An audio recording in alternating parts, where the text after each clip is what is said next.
Assalamualaikum warahmatullahi wabarakatuh. Alhamdulillahi rabbil alamin wa bihi nasta'inu ala umuri dunya waddin.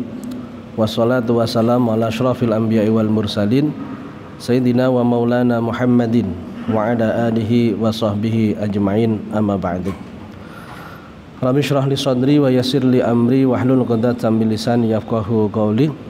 Subhanaka la ilma lana illa ma 'allamtana innaka antal alimul hakim. Ma'asyiral ulama wal qurama wal fudala wal masayikh, pada segenap para alim, para asatid, tokoh masyarakat, pengurus Masjid Al-Muhajirin Kepaon, Kampung Islam Kepaon, semuanya saya hormati dan saya muliakan. Para jamaah hadirin hadirat rahimakumullah.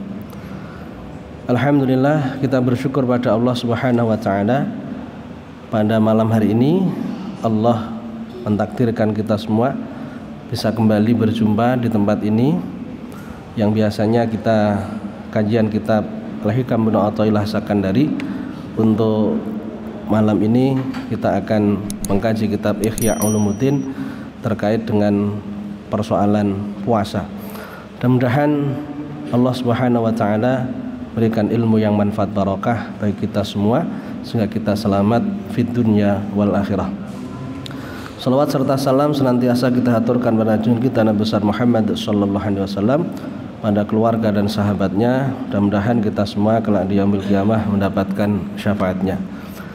Hadirin hadirat jamaah rahimakumullah. Sebelum kita mulai kajian ini, kurang lebih sekitar 40 menit kurang, kita mulai dengan bacaan surah Fatihah. Mudah-mudahan pengajian ini berjalan lancar dan tentunya harapan kita mendapatkan ilmu yang manfaat yang bisa kita amalkan dalam kehidupan kita sehari-hari. La hadiniyah wa ala kulli niyatin sholihah wa ila mana wa bi salafunas sholihun la hadratin nabiyina syafina Muhammadin sallallahu alaihi wasallam wa alihi wa aswajihi wa auladi wa dzurriyyati wa ashabihi wala jamil anbiya wal mursalin wal awliya wal ulama wa syuhada sholihin wala jamil malaikatil muqarrabin jama sayyidina alimina jami abaina wa ummahatina jadadina wa jadadina ikhwanina wa akhwatina jamil muslimin wal muslimat minal mu'minat sanhasah ila Syekh Muhammad bin Muhammad Al-Ghazali musannif hadal kitab Ihya Ulumuddin, nafa'ana Allah bihi wa bi'ulumi fid dharain. Sya'ulillahi lahumul Fatihah. A'udzu billahi minasyaitonir rajim. Bismillahirrahmanirrahim. Alhamdulillahi rabbil alamin arrahmanir rahim maliki yaumiddin. Iyyaka na'budu wa iyyaka nasta'in. Ihdinas siratal mustaqim. Siratal ladzina an'amta 'alaihim ghairil maghdubi 'alaihim waladdallin. Amin. Hadirin hadirat jamaah dan juga pemirsa semuanya saya hormati dan saya muliakan. Kita tahu tinggal 1 hari lagi kita akan menjalani ibadah puasa Ramadan. Insyaallah hari Selasa kita akan masuk tanggal 1, berarti kita mulai puasa Ramadan. Insyaallah tetap menunggu pengumuman dari pemerintah, hasil sidang isbat seperti apa, itulah yang kita jadikan sebagai patokan, sebagai pedoman untuk memulai awal Ramadan. Sebagaimana Rasulullah sampaikan, sumu li ru'yati wa aftiru li ru'yati. Berpuasalah kalian semua ketika melihat hilal, berarti tanggal 1 bulan Ramadan, dan berbukalah dalam arti selesaikan puasa masuk hari raya Idul Fitri ketika melihat tanggal 1 bulan Syawal. Ibadah puasa merupakan ibadah yang rutinitas kita lakukan setiap tahunnya, karena itu wajib harus kita kerjakan. Hanya saja setiap kita memasuki Ramadan, sebaiknya kita evaluasi kembali puasa-puasa yang sudah kita lakukan pada tahun-tahun yang sebelumnya, apakah sudah sempurna ataukah belum, agar puasa yang akan datang yang kita lakukan itu lebih baik daripada puasa-puasa yang sebelumnya. Apakah tujuan daripada syariat puasa sudah benar-benar kita penuhi apa belum? Kalau memang belum, jadikan Ramadan tahun ini sebagai kesempatan untuk memperbaikinya, untuk mewujudkan tujuan daripada puasa. Karena bisa jadi Ramadan tahun ini adalah Ramadan yang terakhir kalinya buat kita semua ya. Dan kita tidak menjumpai Ramadan yang berikutnya karena kita telah dipanggil untuk menghadap pada Allah Subhanahu wa taala. Kenyataannya tidak sedikit saudara kita, tetangga kita, sahabat kita yang dulunya bersama-sama dengan kita menjalani ibadah di bulan Ramadan sekarang sudah dipanggil menghadap pada Allah Subhanahu wa taala. Oleh sebab itu, sebelum masuk ke Ramadan, hal yang terpenting yang tidak boleh kita lupakan selain yang terkait dengan persoalan syarat sahnya puasa yang dibahas oleh fikih tentang bagaimana yang kita lakukan dalam puasa agar sah, itu kita juga harus memahami tentang syarat diterimanya puasa. Karena Rasulullah SAW bersabda, ruba min shaimin atau kam min shaimin laisa min siyami ilal ju' wal atos. Banyak orang yang berpuasa yang tidak mendapatkan pahala dari puasanya kecuali hanya mendapatkan haus dan lapar saja. Hadis ini tidak bisa kita abaikan. Berarti kalau kita melihat hadis ini, ada ketentuan dalam puasa yang harus kita kerjakan, harus kita lakukan terkait dengan syarat diterimanya puasa. Tidak hanya cukup yang penting kita menahan haus dan lapar min tulu'il fajri ila hurubis samsi. Ta'rif daripada puasa kan al-imsak min jami'il muftirat biniyatin mahsusatin min tulu'il fajri ila hurubis samsi. Menahan dari segala perkara yang membatalkan puasa dengan niat tertentu mulai dari terbitnya fajar sampai dengan terbenamnya matahari. Puasa secara fikih yang penting tidak makan dan tidak minum sudah sah. Pertanyaannya, apakah kira-kira yang seperti itu diterima oleh Allah atau tidak? Jawabannya belum tentu. Kalau memang puasa dengan hanya menahan haus dan lapar itu diterima, tidak mungkin Rasulullah mengatakan kam min shaimin laisa min siyami lal ju' wal atos. Banyak orang yang berpuasa hanya mendapatkan haus dan lapar saja, tidak mendapatkan pahala puasanya. Ini membuktikan memang tidak cukup hanya menahan haus dan lapar saja untuk bisa mendapatkan pahala puasa. Sampai di sini paham ya? Paham ya? Jadi tidak hanya menahan haus dan lapar saja dalam menjalankan puasa, namun ada hal yang lain yang tentunya kita lakukan agar kita mendapatkan pahala puasanya. Kalau memang tidak perlu melakukan hal yang lain, tentunya Rasulullah tidak mengatakan kambing shaimin laisa min siyami ilal ju' wal atos. Karena Rasulullah mengatakan seperti itu, berarti yang kita lakukan di saat kita berpuasa tidak hanya menahan haus dan lapar saja, ada perkara lain yang harus kita lakukan sehingga tidak hanya mendapatkan haus dan lapar, namun juga mendapatkan pahala puasanya. Secara garis besar sebenarnya begini ya. Setiap amal ibadah seseorang itu hanya sebatas wasilah saja, bukan tujuan. Jadi amal ibadah seseorang itu bukanlah tujuan. Kalau kita membaca dalam makalahnya Ibnu Athaillah dalam Hikam, janganlah engkau gembira bangga ketika mendapatkan atau bisa melakukan amal ibadah, melakukan ketaatan pada Allah. Namun dilihat dulu bagaimana dampak dari ibadah yang kamu lakukan. Sudahkah ada buahnya, sudahkah ada hasilnya, atau tetap seperti itu saja? Kalau tidak ada hasilnya berarti tidak berhasil. Diibaratkan Ibnu Athaillah seperti adanya hujan yang turun. Yang diinginkan petani itu bukan turunnya hujan, namun yang diinginkan bagaimana tanamannya bisa berbuah, bisa panen. Berarti bukan airnya namun tanamannya. Akan tapi tidak mungkin bisa panen dengan baik tanpa adanya air yang menyirami tanaman. Tidak mungkin orang akan mencapai tujuan dari puasa tanpa orang melakukan puasa. Makanya tujuan puasa bisa dilakukan andaikan puasa benar-benar dilakukan. Hanya saja orang yang melakukan puasa belum tentu tercapai daripada tujuan puasa. Di dalam sholat Allah Subhanahu wa taala mengatakan inna sholata tanha 'anil fahsya'i wal munkar. Sungguhnya sholat itu mencegah dari perbuatan keji dan mungkar. Berarti bukan sholatnya yang menjadi tujuan, namun bagaimana tercegahnya orang dari perbuatan keji dan mungkar. Hanya saja tidak mungkin tercegahnya perbuatan keji dan mungkar itu terwujud tanpa adanya sholat. Berarti sholat tidak cukup hanya dikerjakan, harus menjadikan orang yang sholat berkepribadian yang baik, menahan segala perbuatan yang keji dan mungkar. Dalam puasa sama, seperti itu yang harus kita lakukan. Ini yang harus kita pahami. Selama ini kita sudah berpuasa, hanya saja mungkin kesungguhan kita dalam puasa untuk meraih pahalanya itu masih kurang. Kita hanya sebatas menggugurkan kewajiban. Yang penting waktu Ramadan saya puasa, tidak makan, tidak minum, mulai dari terbitnya fajar sampai dengan terbenamnya matahari. Ya sudah, kita anggap kita sudah bebas dari hukuman. Namun kita tidak berpikir lebih jauh, kira-kira sudahkah diterima puasa kita apa belum? Kalau belum, berarti kita harus meningkatkan. Imam Ghazali itu memberikan satu gambaran diterimanya ibadah seorang itu dilihat dari setelahnya menjalankan ibadah. Kalau setelah menjalankan ibadah orangnya kok semakin tekun dalam menjalankan ibadah, ini ciri-ciri ibadah diterima. Tapi kok setelah menjalankan ibadah kembali ke semula sebelum menjalankan ibadah, ini ciri-ciri ibadah tidak diterima. Puasa Ramadan kita semangatnya luar biasa di waktu bulan Ramadan ya. Baik puasa maupun yang lainnya kita lakukan. Bagaimana yang terjadi pada diri kita setelah selesai Ramadan?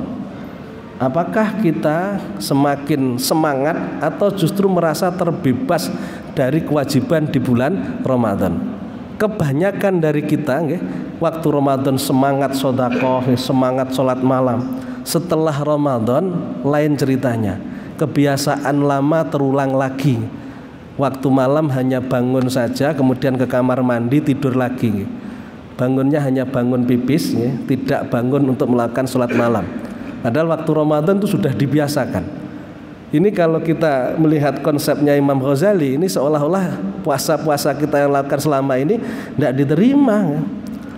Karena ciri diterima itu ketika setelah Ramadan semangat lagi ibadah yang dikerjakan, menjadi orang lebih baik daripada sebelumnya.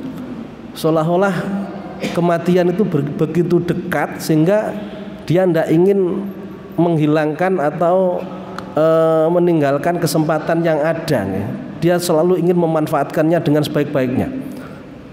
Kenapa itu menjadi tanda bahwa Allah menerimanya? Logika yang dibangun Imam Ghazali, ketika Allah menerima ibadah seseorang, Allah itu berarti cinta kepada orang itu. Kalau Allah cinta kepada seseorang itu, berarti Allah itu tidak menginginkan orang itu celaka. Caranya gimana? Allah menjaga orang tersebut dari segala perbuatan maksiat yang membuat orang celaka. Allah memberikan pertolongan kepada orang tersebut untuk melakukan taat biar orang itu selamat. Karena kita pada dasarnya tidak punya kemampuan apa-apa untuk melakukan taat atau meninggalkan maksiat. La haula wala quwwata illa billahil aliyil azim. Kok setelah kita puasa Ramadan ternyata balik lagi seperti sebelumnya?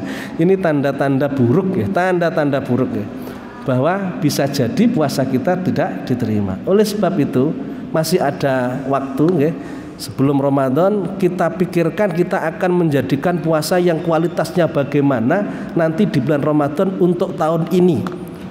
Kita fokus tahun ini seolah-olah adalah Ramadan yang terakhir sehingga kita lakukan sesuai dengan yang diinginkan Allah dalam puasa. Saya seringkali bilang begini, umur kita itu semakin hari bukan semakin muda tapi semakin tua. Berarti kalau semakin bertambah umur semakin bertambah dewasa dalam pemikirannya. Karena semakin yakin kesempatan berkurang, kematian semakin dekat, kan seperti itu. Sebenarnya setiap hari kita harus lebih dewasa lagi berpikir tentang kehidupan setelah dunia ini. Yani kita akan mengalami kehidupan akhirat yang abadi, sedangkan dunia hanyalah fana sementara. Sehingga pemikiran terhadap apa yang kiranya membuat selamat di akhirat itu tidak pernah terlupakan, termasuk mengkualitaskan ibadah yang kita kerjakan. Sekali lagi, tujuan dari puasa bukan sekedar menahan haus dan lapar, Namun tujuan dari puasa sebenarnya menjadikan kita mampu mengendalikan hawa nafsu kita. Tujuannya seperti itu. Kita lihat dalam surat Al-Baqarah ayat 186 kalau tidak salah, tentang kewajiban puasa itu firman Allah, ya ayyuhalladzina amanu kutiba alaikumusyamu kama kutiba alal ladzina min qablikum la'allakum tattaqun. Belakangnya seperti itu. La'allakum tattaqun, agar kalian semua menjadi orang yang tattaqun ayat tattaquna al-ma'asi, menjauhi dari perbuatan maksiat. Karena pada dasarnya orang diciptakan itu hanya untuk disuruh ibadah, bukan diciptakan untuk mencari rezeki, itu bukan, tapi untuk ibadah. Wa ma khalaqtul jinna wal insa illa liya'budun. Adalah aku ciptakan jin dan manusia kecuali untuk beribadah kepadaku, tunduk dan patuh terhadap aturan yang dibuat oleh Allah. Bisanya tunduk dan patuh terhadap aturan itu apabila orang mampu menahan kemauan nafsunya. Orang akan mampu menahan nafsunya kalau dia melakukan puasa.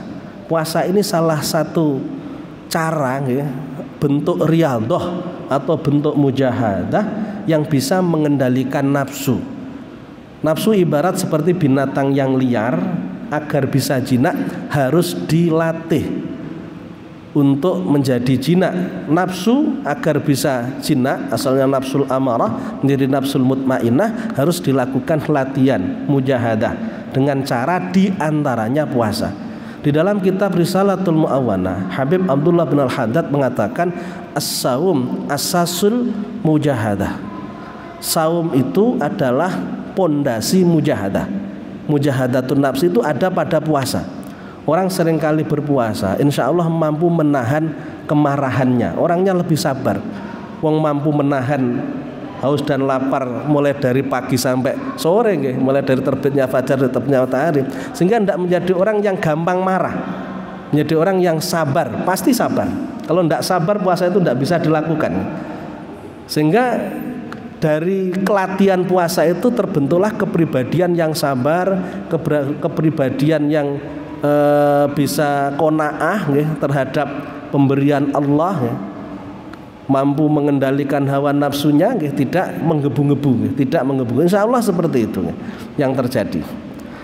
Kemudian di dalam kitab Ihya Ulumuddin yang sebenarnya tidak asing lagi, sudah sering kita dengar, bahwa orang yang berpuasa itu terbagi menjadi 3, yang ditulis oleh beliau Imam Ghazali, i'lam annas-sauma thalathu darajatin. Ingatlah sesungguhnya puasa itu terbagi menjadi 3 tingkatan. Saumul umum, saumul khusus, wa saumu khususil khusus. Yang pertama adalah saumul umum, puasanya orang awam, kebanyakan orang. Ini umumnya orang Islam puasanya seperti ini. Namun kita tidak ingin menjadi orang yang biasa, kita ingin menjadi orang yang luar biasa. Biar menjadi orang yang luar biasa, lakukan yang di luar yang dilakukan orang. Lakukan yang luar biasa biar menjadi orang yang luar biasa. Kalau kita melakukan hal yang biasa, kita tidak akan menjadi orang yang luar biasa. Yang pertama adalah puasanya orang umum, orang pada umumnya, orang-orang kebanyakan atau orang awam. Yang kedua saumul khusus, puasanya orang tertentu, tingkatannya di atasnya orang umum. Yang ketiga saumu khususil khusus, puasanya orang yang lebih khusus lagi, di atas lagi. Amma saumul umumi fahuwa kafful batni wal farji ngan qada'is sahwah kama sabaqa tafsiluhu. Puasa umum, puasa orang pada umumnya adalah menahan perut, berarti nafsunya perut, berarti nafsu makan, nafsu minum ditahan, wal farji, nafsu berhubungan badan di siang Ramadan, an qada'is sahwah, nafsu yang terkait dengan urusan perut, terkait dengan urusan kemaluan itu ditahan sampai waktu maghrib. Kalau sudah masuk maghrib itu diperbolehkan untuk melakukan hal-hal yang diharamkan di waktu siangnya Ramadan. Misalkan kita buka puasa langsung dengan berhubungan sama pasangan kita, istri kita, sah-sah mawon, batal poso dengan cara seperti itu misalkan, karena memang sudah masuk maghrib yang asalnya haram menjadi boleh. Tapi umumnya kita yang merokok itu yang didahulukan adalah rokoknya. Nanti kapan krungu maghrib ngoten langsung golek korek nggih, rokok itu yang dinyalakan dulu, minumnya itu padahal tidak ada kesunahan nggih. Ngerokok dhisik. Kesunahannya kan makan kurma nggih, minum. Tapi kebiasaannya itu langsung merokok. Karena sudah nahan lama kayaknya enggak betah sampai maghrib. Tapi ternyata alhamdulillah bisa sampai maghrib. Tapi sayangnya gini kesunahan mendahulukan yang lainnya di waktu berbuka puasa itu masih kalah nafsunya dengan rokok, sehingga rokoknya yang didahulukan. Ada yang seperti itu mungkin. Kalau yang di sini insya Allah tidak ada. Ya tidak apa-apa, boleh-boleh saja. Hanya saja kesunahan-kesunahan yang ada seperti makan kurma misalkan, atau minum air, minum yang manis itu lebih baik didahulukan daripada merokoknya, lebih baik maksud saya. Tidak ada perbuatan yang lain selain itu. Puasanya orang umum itu hanya menahan haus dan lapar dan segala sesuatu yang membatalkan puasa. Masuknya perkara ke dalam lubang-lubang yang ada dalam tubuh kita, lubang hidung, lubang telinga, mulut kita, kubul dubur kita, itu yang dilakukan. Hanya sebatas itu, menahan haus dan lapar dan menjaga perkara-perkara yang membatalkan puasa. Sedangkan wa amma shaumul khususi fahuwa kaffus sam'i wal basari wal lisani wal yadi wal rijli wasairil jawarihi anil atham. Yang kedua adalah puasanya orang khusus, bukan orang pada umumnya. Dan kita harus masuk ke puasa ini. Karena puasa orang awam yang seperti itu kena sabda Nabi tadi, hanya dapat haus dan laparnya, tidak dapat pahalanya puasa. Akhirnya kita ya rugi. Kita inginnya kan puasa bisa membuat kita selamat nanti di akhirat. Kalau tidak diterima, tidak menghasilkan pahala, apa yang kita dapatkan? Kosong, zong. Tidak ada sesuatu yang kita dapatkan dari puasa kita, sehingga sia-sia yang kita lakukan. Padahal sebenarnya kita bisa meningkatkan puasa kita tidak hanya sekedar menahan haus dan lapar saja. Hanya karena kita malas melakukan itu loh yang membuat kita tidak melakukan itu. Fahuwa kafus sam'i. Puasa khusus itu adalah kafus sam'i, menahan pendengaran, yakni menjaga pendengaran dari segala perkara yang diharamkan. Di perkara-perkara yang diharamkan untuk didengar, ya, apapun bentuknya itu, kalau memang itu diharamkan, itu dijauhi. Wal basari, menahan pandangan, menjaga pandangan dari perkara yang diharamkan. Ya, termasuk HP ini harus benar-benar dijaga betul, ya. Karena di HP itu buah si malakama HP, ya. Satu sisi bisa membuat orang itu cerdas karena banyak informasi di sana, sisi lain membuat orang bisa terpengaruh dengan hal-hal yang negatif yang ada di handphone. Makanya kita yakinkan diri kita, kalau kita tidak menghindari itu, puasa kita akan ditolak, itu aja kita yakinkan, biar kita mau melakukannya dengan memaksakan diri kita. Wal basar wal lisan, lisan ucapan kita tahan, ya. Ucapan benar-benar kita jaga, ya. Ucapan ini memang sulit. Habib Abdullah Al-Haddad dalam kitab Adzabus Sulukil Murid mengatakan sahirun jirmuhu wa kathirun jurmuhu. Sahirun jurmuhu wa kathirun jirmuhu. Jadi beda harokat, beda arti. Bentuknya kecil namun besar sekali dosanya. Ini lisan. Bentuknya kecil namun besar sekali dosanya. Andaikan orang tidak mampu menjaganya. Ucapan-ucapan yang kotor, ya, ucapan yang buruk itu bisa membatalkan pahalanya puasa. Termasuk menggunjing orang, membicarakan keburukan orang lain, yang mana kita sulit untuk menahan itu. Yang bisa menahan itu latihan yang lama. Bagaimana kita melihat bahwa perbuatan orang itu Allah yang sebenarnya menggerakkan, bukan orang itu sendiri.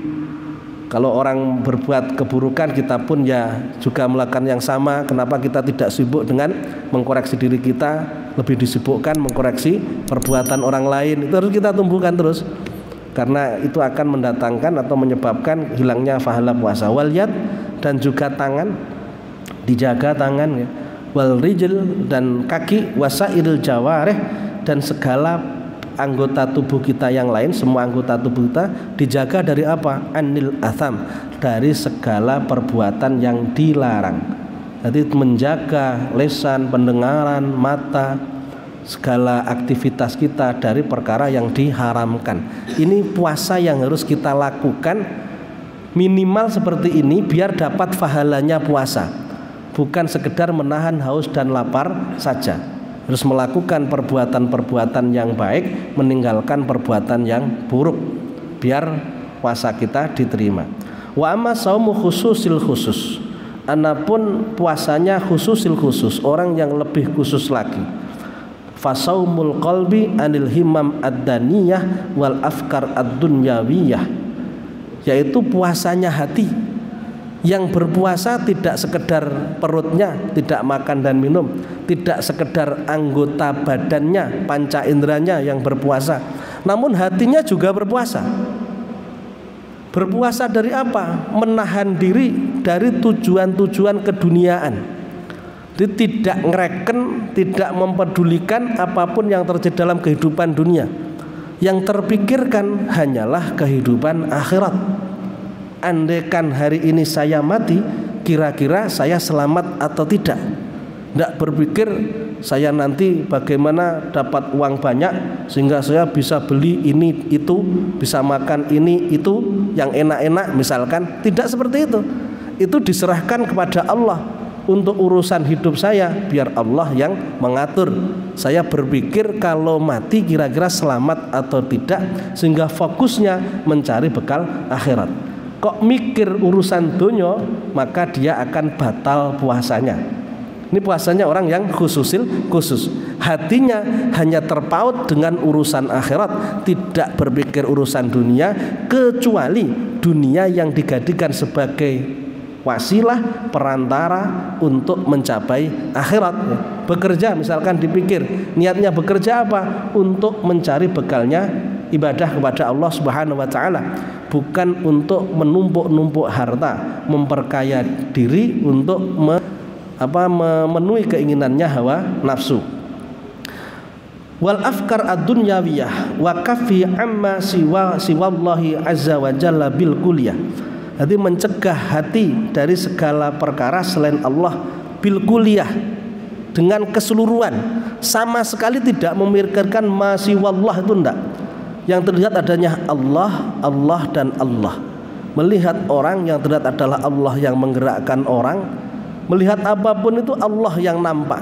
Karena pada hakikatnya yang ada itu hanyalah Allah, selainnya itu tiada. Allah sifatnya wujud. Berarti kalau Allah punya sifat wujud, lainnya tidak punya sifat wujud. Atau sifat wujud yang ada pada yang lainnya hanyalah wujud majazi, wujud yang tidak sebenarnya. Berarti yang wujud sebenarnya adalah Allah Subhanahu wa ta'ala. Itu tertanam betul dalam hatinya orang yang puasa khususil khusus. Kalau kita kemungkinan ndak teko kono, ndak nyampe ke sana, kemungkinan, tapi ndak sama. Saya ndak bisa merendahkan jenengan. Jadi jenengan bisa, namun saya ndak tahu. Mungkin ada yang sampai ke sana. Kalau memang bisa, ini sangat positif sekali. Karena kita semua akan mendapatkan nilai, kalau bisa itu mendapatkan nilai jauh lebih besar daripada nilai yang didapatkan oleh orang yang puasanya hanya puasa khusus. Apalagi yang puasanya puasa umum, itu jelas-jelas tidak mendapatkan pahala sama sekali. Wa yahsulu al-fitru fi hadas saum bil fikri fi masimallah azza wa jalla wal yaumil akhir wa bil fikri fid dunya illa dunyan turadu lid-din. Orang yang puasa seperti ini, puasanya orang ini akan batal dengan berpikir terhadap sesuatu selain Allah dan selain hari akhir. Batal dengan berpikir urusan dunia selain dunia yang dijadikan sebagai bekal untuk mencapai akhirat. Fa inna dzalika min zatil akhirah wa laysa minad dunya. Kalau dunia yang diniatkan untuk mencari bekal akhirat, untuk mencapai akhirat, jadi tinggi sangu ibadah, bahasa yang lain dibuat sangunya ibadah, bekalnya ibadah. Saya bekerja biar saya bisa makan, bisa minum, sehingga ibadah saya tenang. bisa memenuhi kebutuhan keluarga, sehingga mereka semua bisa menjalankan ibadah dengan baik misalkan. Nanti niatnya itu memang untuk urusan akhirat, biar saya bisa sedekah, biar saya nanti berangkat haji misalkan. Itu niatnya untuk akhirat, bukan kok biar saya bisa makan enak, berbuat maksiat ABCD, tidak. Tapi niatnya memang semuanya diperuntukkan untuk kehidupan akhirat. Seberapapun banyak harta yang dimiliki, diniatkan untuk akhirat. Bukan berarti orang tidak boleh kaya. Boleh kaya, asalkan tidak tertutupi oleh kekayaan hatinya. Tetap Allah yang menjadi tujuan, bukan harta bendanya. Harta benda sebagai sarana, bukan sebagai tujuan. Wa qala arbabul qulub man taharrakat himmatuhu bitasarruf fi naharihi litadbiri ma yuftiru alaihi kutibat alaihi khati'atun. Arbabul qulub, orang ma'rifat, mengatakan jika orang yang seperti ini puasanya menahan pikiran, yang puasa bukan sekedar perutnya, bukan sekedar anggota badannya, panca inderanya, namun yang berpuasa juga pikirannya atau hatinya. Kok sampai terlintas dalam pikirannya tentang apa yang dimakan nanti ketika berbuka puasa, maka telah melakukan satu perbuatan dosa. Kutibat lau khati'ah. Mikir nih, kira-kira engko wayah buka sing dingge bukuan opo niku lho. Kemarin sudah makan ini misalkan rendang, wah nanti jangan rendang lagi. Kalau rendang lagi ya nantinya kan sudah bosen misalkan seperti itu. Kok berpikir seperti itu menjadi satu kesalahan. Khati'ah, kutibat lahu khati'ah nih. Kayaknya kita tidak masuk. Soalnya kita itu sudah mikir nanti makan apa, terus dijadwalkan betul. Kemudian fa inna dzalika min qillatil wusuq bi fadlillah azza wa jalla. Kenapa ini dikatakan sebagai satu kesalahan, satu dosa? Karena dalam ungkapannya ulama itu sayyi'atul hasanatul abrar sayyi'atul muqarrabin. Kebaikan bagi orang abrar itu keburukan bagi orang muqarrabin. Sehingga mikir soal yang dimakan ketika buka puasa itu jadi satu perbuatan yang salah, menjadi satu dosa. Alasannya apa? Dikarenakan hal itu menunjukkan kurangnya sandaran kepada Allah Subhanahu wa taala. Apa yang kita makan itu sebenarnya Allah sudah sediakan, tentukan. Ini waktunya makan daging, waktunya makan tempe, waktunya makan tahu, itu sudah ada takdirnya, sudah ada ketentuannya. Kok kita yang mikir itu kan ya keliru. Kita yang diharuskan ya mikir urusan ketaatan pada Allah, ibadah kepada Allah, yaitu yang kita fokuskan, bukan apa yang kita makan. Karena semuanya sudah menjadi ketentuan yang dibuat oleh Allah. Seolah-olah kalau kita memikirkan itu, kita tidak percaya dengan apa yang diberikan oleh Allah. Wakilatil yakin birizqihi al-mau'ud, dan membuktikan kurangnya keyakinan terhadap rizki yang dijanjikan oleh Allah. Wa hadhi rutbatul anbiya wasiddiqin wal muqarrabin. Puasa khusus ini adalah puasanya para nabi, siddiqin, orang-orang yang benar-benar kuat imannya, wal muqarrabin, orang yang dekat dengan Allah Subhanahu wa taala. Wa amma shaumul khusus wa huwa shaumus sholihin. Sedangkan puasa khusus itu adalah puasanya orang-orang sholih. Itulah tentang persoalan puasa yang kiranya perlu kita fahami dan juga kita praktekkan. Kesempatan diberikan Allah kepada kita pada tahun ini, kita diberi umur panjang, dijumpakan dengan bulan Ramadan, maka harus kita manfaatkan kesempatan ini dengan sebaik-baiknya. Bukan sekedar menggugurkan kewajiban puasa, namun bagaimana puasa bisa mendatangkan pahala. Berusaha dengan sekuat tenaga untuk menahan nafsu-nafsu yang ada dalam diri kita, tidak hanya menahan dari haus dan lapar saja. Kita anggap Ramadan tahun ini Ramadan yang terakhir kalinya, belum tentu kita menjumpai Ramadan yang lainnya. Dan yang terakhir, di dalam bulan Ramadan ada namanya malam yang istimewa, namanya Lailatul Qadar. Para ulama mengatakan kemungkinan besar pada 10 hari yang terakhir dan kemungkinan juga pada hari-hari yang ganjil. Itu hanya kemungkinan. Berarti bisa juga dimungkinkan terjadi pada awal Ramadan. Maka sebaiknya sekali lagi sebaiknya kita anggap setiap malam di bulan Ramadan itu seolah-olah disitulah akan terjadi Lailatul Qadar. Mulai dari malam pertama besok itu kita anggap itu malam Lailatul Qadar. besoknya lagi kita anggap malam Lailatul Qadar ya. Biar semangat ibadah itu tumbuh. Kalau kita jujuk napa nggih? Nggih wis jujuk nggih. Pada 10 hari yang terakhir, kebanyakan dari kita itu keinginan dan kenyataannya tidak sama.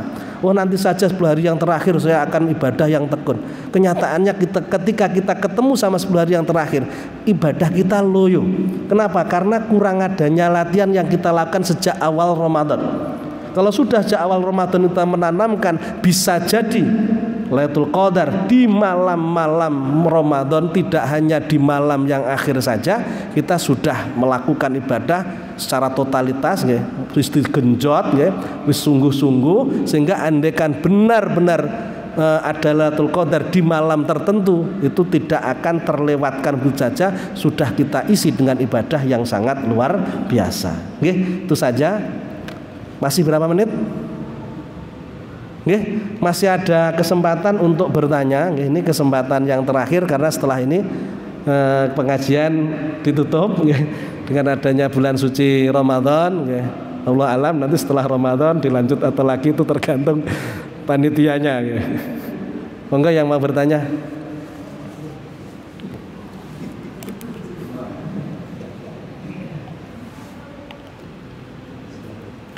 Assalamualaikum warahmatullahi wabarakatuh. Waalaikumsalam warahmatullahi wabarakatuh.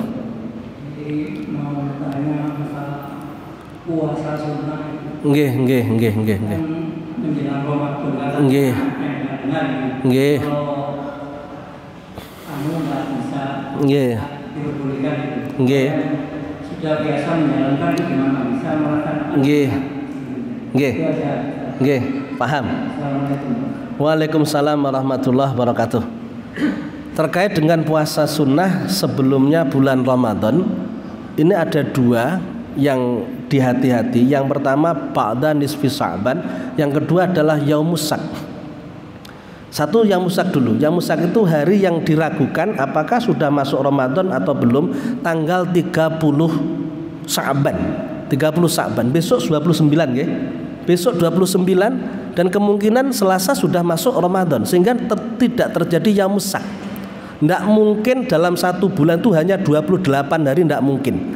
Kalau bulannya bulan Hijriah, kalau tidak 29 30 hari. Kalau 30 hari ini masih dimungkinkan sudah masuk atau belum. Tapi kalau 29 pasti belum masuk. Berarti besok tidak ada yaumus sak kalau Selasanya sudah masuk tanggal 1 Ramadan. Boleh melakukan puasa Senin bagi yang sudah terbiasa melakukan Senin dan Kamis. Kemudian yang kedua, walaupun belum terbiasa melakukan Senin dan Kamis masih boleh. Kenapa? Karena kaitannya tidak boleh itu adanya larangan yang disampaikan ulama terkait puasa sunnah ba'da nisfi Sya'ban, setelah tanggal 15 Sya'ban, dengan hadisnya idza jaa, ya Allah, hadisnya begini, ketika masuk ba'da nisfi Sya'ban, fala tasumu ba'da nisfi Sya'ban, janganlah berpuasa kalian semua setelah nisfi Sya'ban. Hadis ini tidak semuanya sepakat bahwa bisa dijadikan dalil tidak boleh puasa setelah nisfu Sya'ban. Ada yang mengatakan hadisnya dhaif sehingga kita bebas melakukan puasa sunnah ba'da nisfi Sya'ban. Kalau kita mengikuti pendapat yang mengatakan tidak boleh, tetap bisa boleh apabila sudah menjadi kebiasaan atau puasanya dimulai dari tanggal 15 Sya'ban. Waktu nisfu Sya'ban sudah mulai puasa, kemudian dilanjut terus tidak berhenti sampai tanggal 29 Sya'ban, itu boleh. Kalau putus sehari itu sudah tidak boleh. Ini ketika kita mengikuti pendapat yang tidak memperbolehkan puasa setelah nisfu Sya'ban. Hanya saja ada pendapat yang mengatakan tetap boleh, karena hujah tentang haramnya puasa nisfu Sya'ban itu ada yang tidak setuju karena hadisnya dhaif seperti itu, okay? Kemudian kalau puasanya puasa wajib qadha misalkan, tetap boleh, tidak ada persoalan walaupun ba'da nisfu Sya'ban. Jadi jawabannya boleh melakukan puasa sunnah sebelum Ramadan apabila itu bukan yaumus sak, hari yang dimungkinkan masuk Ramadan, tanggal 30 Sya'ban. Kalau jelas-jelas Sya'bannya hanya 29 hari, tidak terjadi yaumus sak, sehingga boleh. Kemudian ketika setelah nisfu Sa'ban ada dua pendapat. Ulama mengatakan sebagian tidak boleh melakukan sunnah asalkan disambungkan dengan yang sebelumnya. Ada yang mengatakan tetap boleh karena hadis yang dijadikan sebagai dasar untuk mengharamkan ba'da nisfu Sa'ban untuk puasa hadisnya dhaif. Seperti itu nggih. Silahkan mau dipakai yang mana itu monggo kerso terserah nggih. Cukup nggih? Oke, gambarannya seperti itu, bisa dibahas lebih lanjut dalam pembahasan fikih. Cukup sekian, ya, waktunya habis. Ya.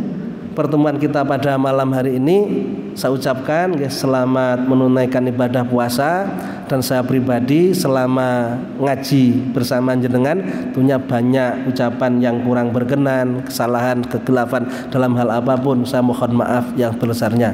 Mudah-mudahan ibadah kita diterima oleh Allah Subhanahu wa taala dan menjadi ahli surganya Allah. Billahi taufik wal hidayah. Assalamualaikum warahmatullahi wabarakatuh.